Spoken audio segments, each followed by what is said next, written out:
Tere tulemast kuulama taskuhäälingut Veel putru ajama Läti juttu, kus me räägime inimestega, kes on õppinud läti keelt, kellele meeldib Läti ja kes on kuidagi ka Lätiga seotud. Täna räägime muusikuga Leanne Barboga. Seika! Tere! Nii, alustame sellega, millega alati algab see saade, ehk siis millal ja miks saaksid läti keelt õppima? See on nii tore, ma olen seda lugu nii palju rääkinud, aga mul on alati hea meel seda rääkida. Ma tegelikult lihtsalt armusin läti keelde ja see juhtus nii, et ma olin ükskord 3 päeva Riias, ostsin Ildi kasseti ja minu toonane kallim ostis teise Ildi kasseti ja lõpuks mina kuulasin neid nii, et mu kallimale enam Ildi ei meeldinud, aga mina jätkasin ikka nende kassettide kuulamist ja mulle meeldis just kõige rohkem võib-olla peale muusika meeldiski keel.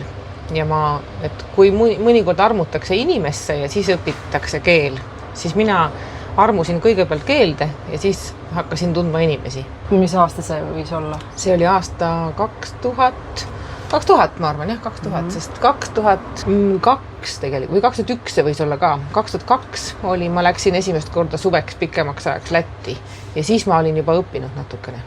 Aga kas sa enne seda elades Eestis olid kuidagi läti keelega kokku puutunud? Kindlasti mitte. Mul ei olnud midagi muud teada läti keelest peale iela ja saldajumpsi, nagu ikka. Klassika. Just. Ja siis, aga sa olid parajasti siis Lätis tol hetkel, kui sa selle kasseti ostsid? Jah, Riias, Upe poest. Jah, see vanalinnas. Just. Kuulasidki Ildi muusikat, just. Kus oli läti keel, aga kuidas sa keelt õppisid? Keelt õppisin ma nii, et tol ajal ma õppisin Tartu ülikoolis soome-ugri keeli. Seal oli Jana Steinberga, kellega me hakkasime sõbrustama ja hakkasime omavahel rääkima, et Jana tahtis õpetada läti keelt ja mina tahtsin õppida ja siis me hakkasime rääkima, et hakkame tegema nii, et mina olen tema katsejänes, et ta õpetab mulle läti keelt natuke eraviisiliselt. Ja saab teada, kuidas läti keele õpetamine käib. Aga õnneks talle juba pakuti, ka seal oli selline inglisekeelne euroosakond või fakulteet selline. Ja see, mis see nüüd enam ei ole. See oli just see Euroopa Liiduga ühinemise aeg. Et siis olid sellised asjad ilmselt ja see oli inglisekeelne õppekava või need inglisekeelsed loengud ja ma õppisingi esimest korda pool aastat, ei terve aasta, läti keelt inglise keele baasil selles osakonnas. Selle osakonna kursusel. Seal olid erinevad inimesed üle ülikooli siis koos ja inglise keeles õpiti. Ja mis õppematerjal ta järgi? No, oli mingi õpik, aga mul on isegi paljundused, aga ega ma ei mäleta. Ma mäletan, see oli kassett oli ja seal üks põhiline asi, mida ma mäletan, oli väga palju kuulasime, oli see, et nee, tas nau kanals, ta ei upe. See on siuke loomulik keel ja Kais oli väga tore ja Jana on suurepärane ja vahva inimene ja temaga oli väga tore õppida, aga selles mõttes oligi selline algteadmised ja algteadmiste pealt ma siis läksin juba suveks Lätti ja siis juba läksin pärast 2003 Lätti õppima pooleks aastaks Läti ülikooli vahetusülikooli õpilaseks. Õppisin Balti filoloogia siis osakonnas. No ja pärast seda siis ma jäin veel suveks sinna ja siis oli juba päris hästi. Siis juba hakkas saama rääkida. Kas sa rohkem just suhtluse kaudu õppisid? Vähem ikkagi õpikute järgi, jah? No vähem õpikute järgi, jah, aga minu lahutamatu kaaslane oli see 50-ndatel välja antud väike punane Läti-Eesti sõnaraamat. Ja kuna mul Eesti-Läti sõnaraamatut tükk aega ei olnud, siis ma hakkasin, mul oli vaja ja ma juba hakkasin oskama, kuidas leida ka Eesti-Läti, nagu kuidas leida Läti sõnu üles, kui ma neid läti keeles ei teadnud. Et ma oskasin seda punast raamatut kasutada mõlemat pidi. Mul on praegu kõik need asjad seal silme ees, täpselt mis leheküljel, mis sõna on, lõpus grammatikatabeleid ma vaatasin päris palju, kõik need käändsõnatüübid, mikus ja kõiksugused asjad, kõik mul on silme ees seal, see on tõeliselt oluline raamat oli mulle. Ma lugesin selle kapsaks. Kas sa arvad, et selleks, et keelt selgeks õppida, peab olema ikkagi mingisugune keelevaist? Et kas sul on selline? Ma arvan, et mul on ja ma arvan, et see on seotud ka sellise muusikalise vaistuga ja hääldusvaist on seal vahel veel. Aga ma arvan ka näiteks, et kindlasti on selline grammatiline abivahend on nagu need tabelid ja selline, et oli mulle kõvasti abiks. Et see ikkagi on kõik koostöös kõik variandid, mis sobivad, need lõpuks jäävad pinnale, aga kõiki varianti tuleb kasutada keele õppimiseks, mis võimalikud on. Aga eestlasena, kas see oli sinu jaoks raske keel? Nii ja naa, sest eestlasena tegelikult mul oli päris tugev saksa keele õppimise baas ja eestlasena sa pead õppima enamasti Indo-Euroopa keeli, et sa ei õpi teist soome-ugri keelt, kui sa ei õpi just soome keelt või ei satu soome-ugri keeli õppima ülikooli. Ja noh, siis on võimalik muidugi, et sa õpid, eks ole, hiina keelt ja mida kõike, aga üldiselt on niimoodi, et see Indo-Euroopa keelkonna süsteem on üldiselt ikkagist sarnane. Et see süsteem nagu ei olnud väga keeruline ja samas need sõnad tihtipeale olid niivõrd kohati niivõrd erinevad, et nad olid millegipärast jäid tänu sellele just hästi meelde. Ma mäletan, et esimesed sõnad, mille peale ma tõesti palju naersin ja mida ma sealt punasest sõnaraamatust muudkui vaatasin ja otsisin üles, see olid skudrupuusnis ja matadata. Ja nende üle ma rõõmustasin väga. Aga nüüd nad enam ei tundu mulle nii naljakad. Nüüd, kui mul on see läti keele selline loogika on juba pesa teinud minu aju sisse, et siis ma juba oskan seda mõelda selle läti keele seisukohast, aga eesti keele seisukohast vaadates võõra keele sõnu teinekord siis, et see läti keel tundus just nagu naljakas ja erinev ja huvitav ja kuidagi paeluv, et väga paljud sõnad just sellepärast jäid paremini meelde. Kuidas ümberringi olevad inimesed, sõbrad, pere suhtus sellesse, et sa läti keelt hakkasid õppima? Ma ei märganud midagi erilist, et nad oleks kuidagi suhtunud. Ma ise tundsin ennast küll väga erilisena, sest et teadupärast Eestis väga palju inimesi, kes niisama hakkavad läti keelt õppima ja selle selgeks saavad, ei ole. Et ma olen ise ennast alati tundnud nagu erilisena tänu sellele. Sa oled muusik, sa mängid Lätis väga kuulsas ansamblis või folk-ansambel on see, jah. Auli. Kas sa hakkasid seal mängima või kas sind kutsuti sinna või sa ise moodustasid koos nendega selle ansambli? Selle ansambli kutsus kokku Mikus Tšavarts just sellel samal aastal 2003, kui mina parasjagu õppisin Lätis. Siis talvel varakevadel ta kutsus kokku ja ta kutsus neid torupillimängijaid, keda ta teadis, et olevat Lätis olemas. Neid väga palju ei olnud tol ajal. Ja mina olin üks neist ja ma olin Mikusega juba sõber. Mikus oli mul vist selline esimene või teine sõber Lätis, kellega ma hakkasin suhtlema. Ja siis ta lihtsalt kutsus mind ja me nagu oli, et seal algkoosseisust praegu vist ongi 3 inimest 10. Tol ajal meid oli vist 6. Ja sa oled selles ansamblis ainus naine ja ainus eestlane. Just. Mis tunnet või kuidas on olla niimoodi? Ma olen ise alati lähen pigem pahuraks, kui hakatakse mehi ja naisi väga kõvasti eristama. Et tahaks öelda, et tegu on inimestega. Ärge seletage, et naised on sellised ja mehed on sellised. Nüüd, kui mul on sissevaade sellisesse ainult meeste kollektiivi ja vahel ka on mul sissevaadet muidugi ka ainult naiste kollektiivis, et siis ma kujutan ette, et tegelikult ikkagi inimene on inimene. Ütleme, et keskealiste naiste seltskond võib olla perverssem või veel perverssem kui meeste seltskond, kes võivad olla omavahel väga roppusti rääkida teinekord. Lihtsalt see on alati nagu selline meestega see siseelu osa. Mehed omavahel, aga tõesti, et nad ei lase ennast häirida sellest, et on ka mõni teise soo esindaja nende seas, et selline meestevaheline suhtlus on mulle nende juures nagu alati, ütleme, et nad et ma olen nende hulgas niimoodi kodunenud, et nad ei pane mind tähele. Et see on üks osa sellest, selline roppuste.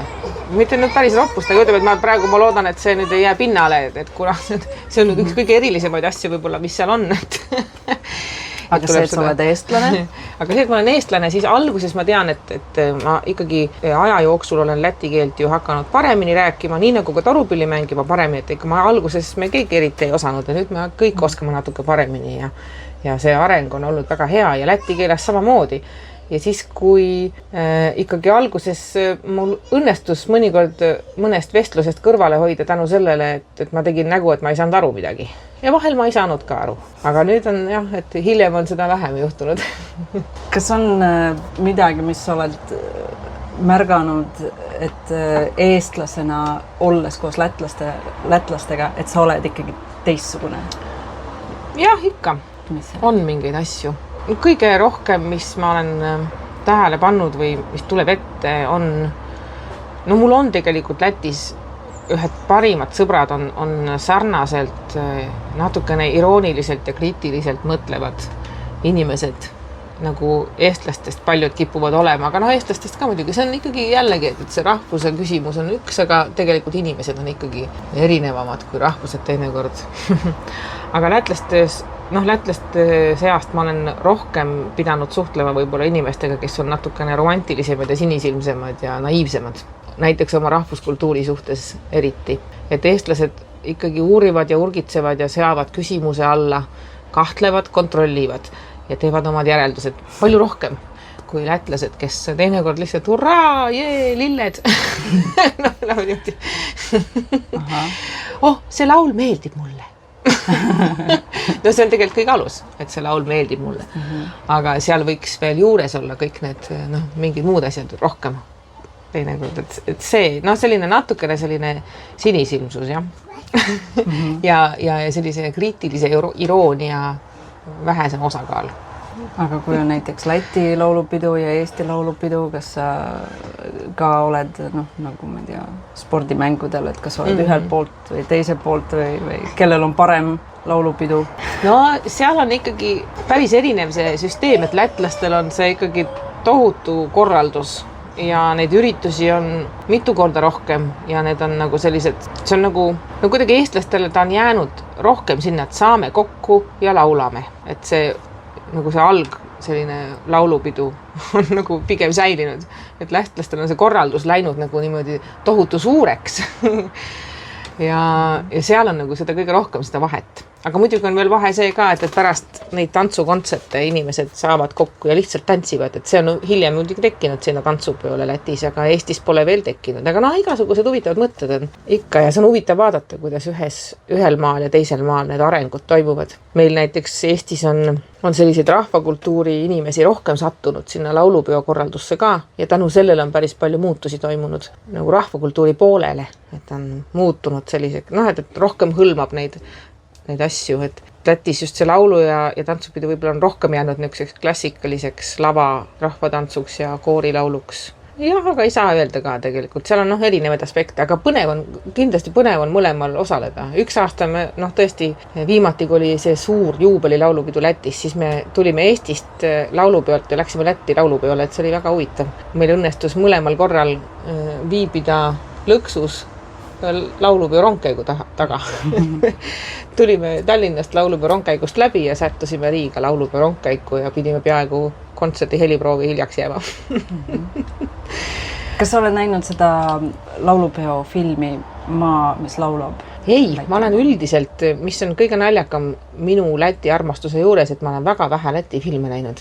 Eelmisel aastal see linastus ja siis nüüd see näidati ka Eestis. Ma vaatasin seda 2 korda ja siis teisel korral ma märkasin seda, et seal oli filmi lõpus, kus seal tseremoonia toimus ja siis see kõneleja ütles, et maailmas ei ole ühtegi sellist laulurahvast nagu lätlased. Ja olles ka Eestis, ma näen seda vaimustust Eesti laulupeost. Ma arvan, et nii lätlased kui ka eestlased on sellised suured lauljad. Et kas sa läti keele oskajana, kas sa tunned, et sa oled väga ka, ütleme, kodustatud Läti kultuuris, et kas sa tunned seda nagu läbi lõhki hästi? Ei tunne. Et nii nagu ma ei tunne Läti filme, siis ma väga palju ka ei tunne Läti heliloojaid, kirjanikke, näitlejaid, et ma olen tegelikult sellest päris kõrgkultuurist olema kõrvale jäänud, et ma olen ainult tunnen seda rahvakultuuri ja folk-ansamblite osa läbi ja lõhki võib-olla. Aga väga palju Läti kultuurist mul on ikkagi tundmata, kahjuks. Aga kas sa tunned, et lätlased teavad sind kui sellist folkloorispetsialisti ja siis Eestis samamoodi? Ilmselt küll.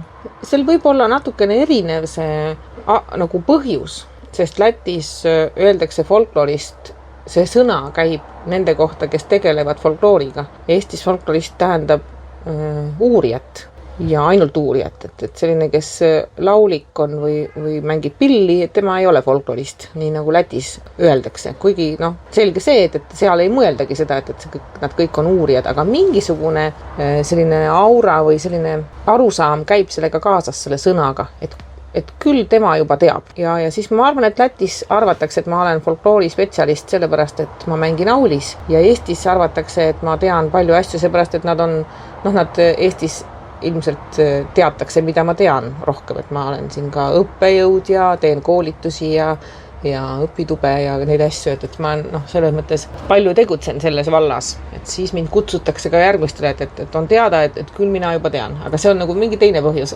Ma folklorist ei ole tegelikult ka Eestis.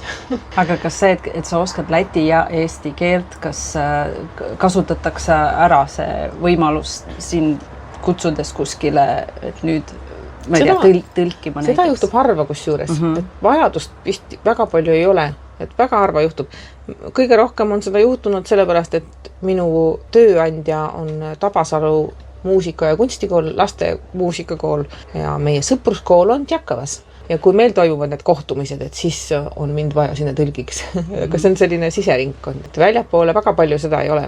Kas sa oled tõlkinud mõlemat pidi? Jah. Kas on raske? No ikka on, läti keelest eesti keelde on natuke raskem, vastupidi, kergem. Sest vahel läti keelest tõesti mõni sõna nagu kohe ei meenu. Aga seda, eesti keeles juhtub seda ka, aga harvem. Kas on midagi, mida ei saa tõlkida? Või kõik on tõlgitav? Pigem siis, kui on midagi teises keeles puudu või teistmoodi. Mul vahel tuleb eesti keelest tulevad lätikeelsed väljendid, mis on jube tabavad ja head. Nii nagu enamasti tulevad inimestele inglisekeelsed väljendid ja nad asendavad sellega seda, mida nad oleksid muidu öelnud omas keeles. Sellised populaarsed väljendid. Seda on nagu juhtub rohkem, aga tegelikult kui on kiiresti vaja tõlkida, siis võib juhtuda, et jääd hätta, aga minu kindel ja vankumatu seisukoht on see, et kõik on lõppude lõpuks tõlgitav, et selles mõttes sa pead lihtsalt teistmoodi ütlema, aga kõikides keeltes ikkagi saab ära öelda. Mõnikord on muidugi niisugused toredad, head väljendid, niisugused tõesti naelapea pihta lahedad ja millest ei taha kuidagi ilma jääda, siis ma mõnikord ütlen, et võt Lätis öeldakse nii, näiteks Lätis öeldakse, et kui midagi jääb külmkappi kauaks seisma, siis öeldakse kamer neprassa eest. Kuni ise see asi ei hakka süüa küsima, et siis lasta olla.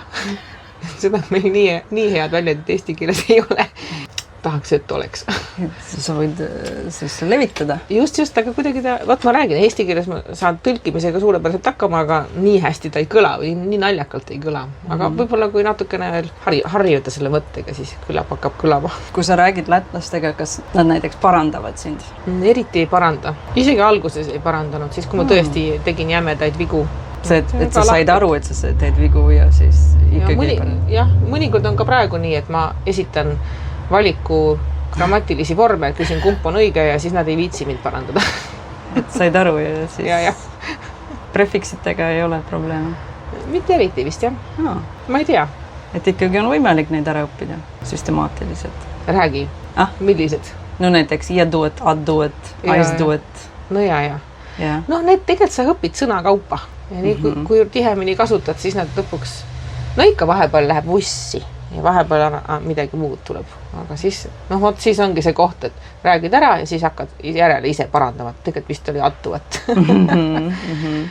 Aga kui keegi ei ole konkreetselt parandanud ja öelnud, et nüüd sai küll valesti öeldud? Ei, seda väga Eesti pole, väga harva juhtub. Võib-olla üldse ei juhtu. Või kunagi varem juhtus rohkem. Praegu vist saab paremini läbi. See on väga inspireeriv.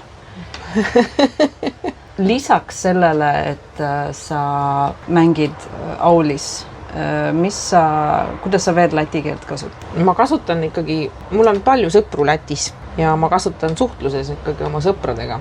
Ma olen mõelnud, et ma pean aulis alati mängima, sest et muidu mul ei ole nagu põhjust Lätti sõita.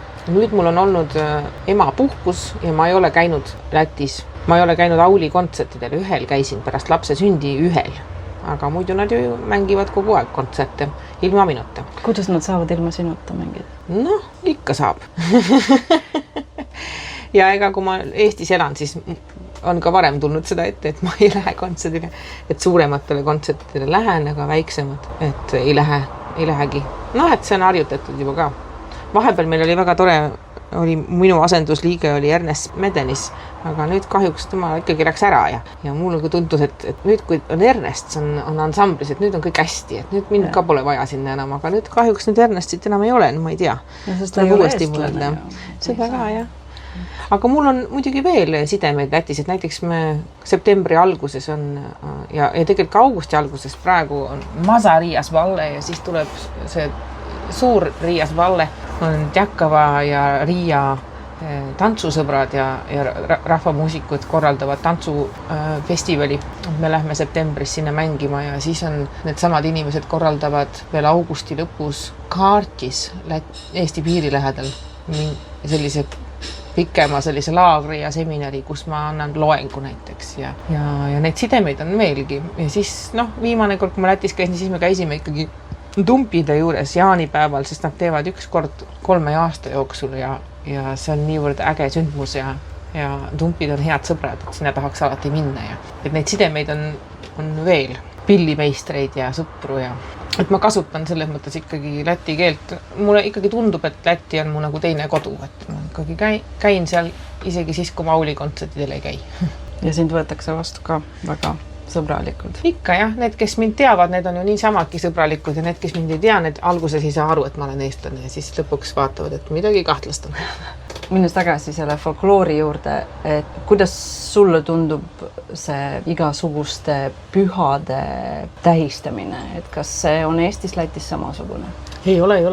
See on väga erinev ja see on nii huvitav, et me oleme nii lähedased naabrid, aga mõned asjad on väga erinevad ja paljud pühad on ikka muidugi samad ja näiteks tõesti jõulud ja mardipäev ja jaanipäev ja kõik on väga samad, aga näiteks üks asi, mis on täiesti erinev, on see, et meil Eestis on regilaul ja rahvalaul on hoopis teise süsteemiga kui Lätis tainad ja meil ei ole niisuguseid kalendaarseid laule väga palju. Et kui lätlased võivad laulda katkematult 24 tundi jaanilaule, siis Eestis neid nagu ei olegi eriti. Et paar tükki nagu on ja kõik. Ja jõululaule ei ole ja lihavõtte laule ei ole. Ühesõnaga, meil ei ole ka näiteks matuse laule või siuksed ärasuremise laule. Hoopis teised laulud on, et sealt tuleb väga palju seda erinevust, mis on näiteks meil ei ole krustabas ristimise või siuksed vaderi. Neid laule nagu ei ole ja niisugused täitsa teistsugune, et see Balti slaavi folkloorisüsteem on nagu sarnane ja see soome-ugri süsteem lauludega on täiesti teistsugune nagu sellest. Et sealt tuleb palju erinevusi küll. See ühesõnaga, ta väljast nagu ei paistagi nii erinev, aga kui seda pidi hakkad vaatama, siis on erinev. No ma mõtlen, klassikaline näide on alati jaanipäev. Siis, et Eestis justkui on see sama, et oodatakse jaanipäeva, aga kui mõned lätlased, kes on Lätis tähistanud, siis tulevad Eestisse ja ütlevad, et kuidas siis Eesti jaanipäev erineb tavalisest laupäeva õhtust grillimisega ja šašlõkk ja õlu ja saun. Täpselt sama. Aga mis sul ikka pühade pidamiseks vaja on? Kõht kõvasti täis süüa, saunas käia, ennast hästi tunda. Aga huvitav, me vaatasime just sõbrannaga, kellega me koos õppisime 2003 Lätis ja kellega me oleme käinud Läti jaanipäevadel mitu korda. Meile tundus lihtsalt, et sellel laulupeol, mis nüüd oli, sest meil oli üldlaulupidu ja Lätis oli siis noorte, meile tundus, et Eestis on hakatud rohkem lillepärgi pähe tegema, et see ei puuduta jaanipäeva nagu konkreetsel juhul, aga et üldiselt see kontseptsioon, et lillepärg pähe panna, et see laulupeol nagu tundus, et meile tundus, et oli rohkem ja lopsakamaid pärgi. Ja, ma märkasin ka seda. Äkki siis oligi. Rääkisime teistega ka, et siis punane huulepulk ka. See on jah. Ma saan aru, see on mingi rahvatantsijatel. Oli isegi Facebooki grupis oli arutelu, et milline on kõige parem. Aga kas see üldiselt tähendabki seda, et kui sa ei oleks seal Lätis poes käinud ja siis seda kassetti ostnud, siis su elu oleks olnud teistsugune või? Võib-olla. Ma ei ole kindel, et see oli ainult selle kasseti süü, et see oli ikkagi Riia juugendi süü ja Riia tantsuklubi süü ja seal oli kuidagi põnevat muudki. Et võib-olla oleks see juhtunud igal juhul. Kas sul muusika kaudu siis oli juba ikkagi kontakte ja siis... Ei olnud. Me ikkagi, ma käisin Tartus ühes ansamblis, tegutsesin Sinimani Seele ja meil oli kunagi siis ka 2001 võib-olla oli 2000 lõpus, oli kontsert Lätis ja käisime tantsuklubis. Tilluke, tol ajal oli siuke tautasmuusikast tsenter, see oli Pärnu Siela. Pärnu tänaval rahvamuusika keskus, kus tegutses Maaris Jansons, kes nüüd ammu juba elab Siberis vitsarioonlaste juures. Et tema selles punkris oli mingi väike kontsert, seal oli siuke saalik ja seal toimusid igasugused asjad, kontserdid ja õpitoad ja Tatse Pruuse juures ma käisin lauluõpitoas ja Mikus Tšavars tegi trummi õpitubasid. Et seal me käisime, mängisime kontserdi ja järgmisel päeval oli iga teisipäevane, appi, millal oli Riia tantsuklubi? Teisipäeval vist. Ja oli tantsuklubi ja siis me käisime seal ja siis ma nägin, kui äge see on. Ma olin Eestis juba tantsuklubis paar korda ka käinud ja see oli ka äge ja kõik oli äge. Nii et see nagu, kuna just see Sinimani seele inimestel oli tutvusi, siis nemad otsisid meile öömajasid ja siis ma sattusingi Mikus Tšavartsi juurde öömajale. Ja teised sattusid minu kõige parema Läti sõbra juurde, kõige üks esimesi on Juris Talants. Ja tema juurde läksid paljud ööbima tol ajal ja siis need kuidagi niisugused väikesed juhused, millest tekkisid suured sõprused ja suured sellised elulised verstapostid. Kas Dixi oli ka selline koht, kus toimus ja toimubki need seal hakkas ikkagi tunduvalt hiljem toimuma, et seal oli mingi hetk hakkas levima selline mood teha läbi öö kestvaid tantsupidusid, et minust seal eesotas olid leedukad, kes tegid neid Vilniuses ja Kernaves ja igal pool ja siis hakkasid tegema Lätis, hakkasid just see Roosed ja seltskond Dixis tegema, et see praegu on jäänud ainukeseks Läti läbi öö kestvaks tantsupeoks, niisuguseks, mis iga aasta tuleb. Kas sina käid ka seal? Ja olen ikka käinud päris mitu korda ja terve öö tantsimas. Jah, nüüd eelmine kord ma ei käinud, sest mul oli väike laps. Üle-eelmine kord mul oli väike laps, oli kõhus ja siis ma käisin, aga siis ma tantsisin täpselt ühe tantsu vist. Ja aga seal ongi niimoodi, et kui sul on juba palju sõpru, siis Dixi tulevad need kõik sõbrad tulevad kokku, nii nagu täna alanud Viljandi folgile. Nüüd läks kõik bussi, sest et raadiosaates on need täna või sellest podcast. Ühesõnaga jah, et me istume siin ja varsti sõidame Viljandis, et nii nagu kõik tulevad Viljandisse, kõik tuttavad, keda sa üldse tead peaaegu, et peaaegu 85% inimestest, keda sa tunned, tulevad Viljandi folgile, siis seal Dixis on sama. Ja kui kõik need 85% inimestest, keda sa Lätis tunned, või seal isegi 90 on seal kohal, siis lõpuks ei väsi ära mitte jalad, vaid suu. Aga tol ajal, kui ma olin rase, suur ja paks, et siis oli päris hea, et ma ei tantsinudki, ainult rääkisin. Kas sinul oli veel üks Eestis väike ansambel? Mul on mitu väikest ansamblit Eestis, jah. Aga oli selline kuidagi Lätiga seotud? Jaa, üks oli Lätiga seotud, see oli Krää. Ja. Kuidas ta oli Lätiga seotud? Ta oli selles niimoodi vist seotud, et me Katiga, minu sõbrannaga tulime Lätist tagasi ja oli puhast Läti vaimustust paksult täis ja siis me tegime nagu natuke Läti vaimust seda bändi ka mingis mõttes. Ta oli nagu tegelikult põhiliselt oli ta väike Hellero, kes on tol ajal, kui ma Tartusse õppima läksin, siis ma liitusin üsna varsti väikese Helleroga, regilaulu ansambliga, et nende lauljatest tahtsime pillisaatega teha mingit bändi, et regilaulu ansambel. See oli põhiline, aga jah, et me olime ka natuke Läti laine peal, siis ta natuke sai selline, mina olin seal ansamblis trummimängija, see on ainuke ansambel, kus ma trummi olen mänginud, aga mul oli siis Eduard Sklintsi pool tehtud Läti vaimust trumm. Näiteks nii, jah. Kas seal oli Läti laule või kuidas see? Üks instrumentaalpala oli Lätist. Aga tegelikult oli see laul, millest on tehtud instrumentaalpala, aga Lätis tihtipeale mängitakse lauluviise instrumentaalpaladena. Et siis oli üks nendest, ainult see oligi seal ja siis see oli siis meie ansambli nimilugu või selle plaadi nimilugu, Läti lugu.